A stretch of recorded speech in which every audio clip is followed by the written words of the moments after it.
This is the lying leg curl. It really targets the hamstrings, glutes, but it's a very isolated movement.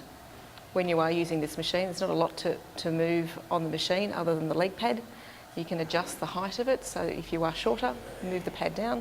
The leg pad should sit just above your Achilles, not onto your calf. It's just above your ankles. It shouldn't roll all the way up, and it shouldn't be caught on the end of your ankles. It shouldn't be your ankles lifting it up. The leg pad should be positioned in a way that when you do lift your legs up, you can still move your feet. It's not anchoring your ankles and it's not too far up your calves. The lying leg curl is an isolated move. It's not about lifting heavy weights, it's about isolating the move in a controlled tempo. So you want to control the tempo, not heave the weights, do it nice and slow, and it's a squeeze. It's actually not a lift, it's a squeeze. When you are squeezing, you should be able to feel it right through your entire hamstring, and your pelvis or your hip should actually be touching the bench at all time.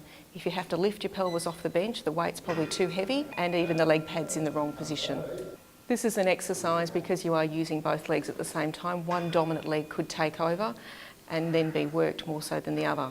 So if you're finding that, just be more aware of which leg you're wanting to focus, and even think about that muscle more as you're working it. And it can be even something that's worked isometrically, being one leg at a time. In this exercise, we're showing you both legs. Just be aware that it's a controlled move all the way up, and it's a squeeze.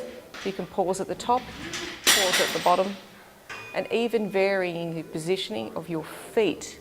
Positioning of your feet varies the positioning of the hamstring target.